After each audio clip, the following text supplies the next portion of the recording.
dance. Here we go. That's it. Yeah, we're all in this together and we're having fun. We're here to spread the love of God to everyone. Gonna get a little crazy, yeah, a little wild. Here we go now, come give it a try. Move it to the left now. Move it to the right.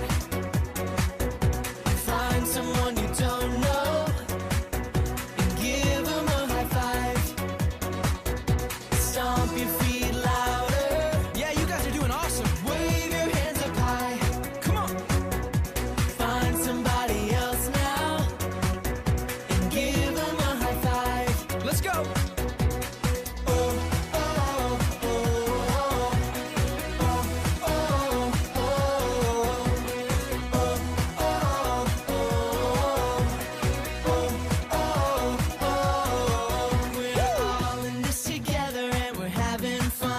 Here to spread the love of God to everyone. Gonna get a little crazy, yeah, a little wild. Here we go now. Come give it a try. Move it to the left now. Move it to the left now. Move it to the right. Move it to the right. Find someone you don't know and give them a high five.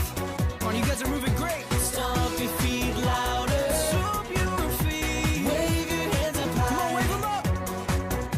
Find somebody else now. Give them a high five. Yeah, yeah, yeah. Come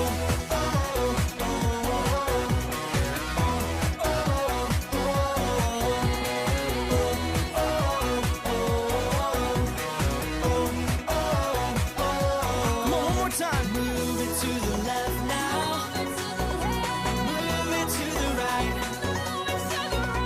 Find someone you don't know and give them a high five.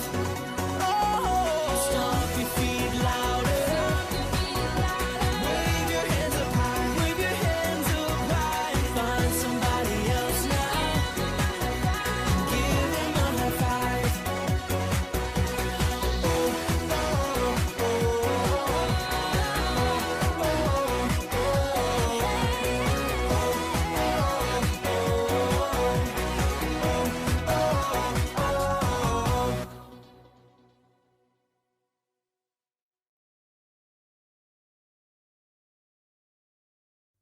God's story, David and Saul. So part of God's story is about two guys named David and Saul, and it begins like this. You may have heard of David before, the little shepherd boy who stood up to the massive warrior Goliath and won. But that isn't the whole story. In fact, that's really only a part of it. The rest of the story starts with a man named Saul.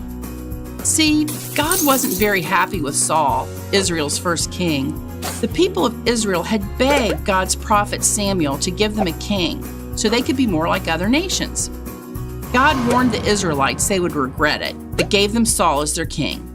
And like anyone, King Saul wasn't perfect and soon started to mess up, disobeying God and leading Israel away from him. And that's where our friend David comes in. God wanted a new king to replace Saul, so he sent Samuel to a man named Jesse. Jesse showed Samuel his eldest sons, big and strong men. Samuel thought for sure that one of these impressive boys was to be king, but God had other plans. God told Samuel to find another son, so Jesse brought in little David. Even though David was a little scrawny and had the smelly job of taking care of sheep, God told Samuel to look at more than his appearance. Samuel obeyed and anointed David, God's special way of choosing people. When David was anointed, the good spirit that had been helping Saul rule left him and was replaced with a new spirit that wouldn't leave him alone. Imagine there was a bee buzzing around in your brain that you couldn't do a thing about. That may be what it was like for Saul. Since Saul was going a little crazy, his servants had David, a great harp player, come to the palace and play music to calm the king.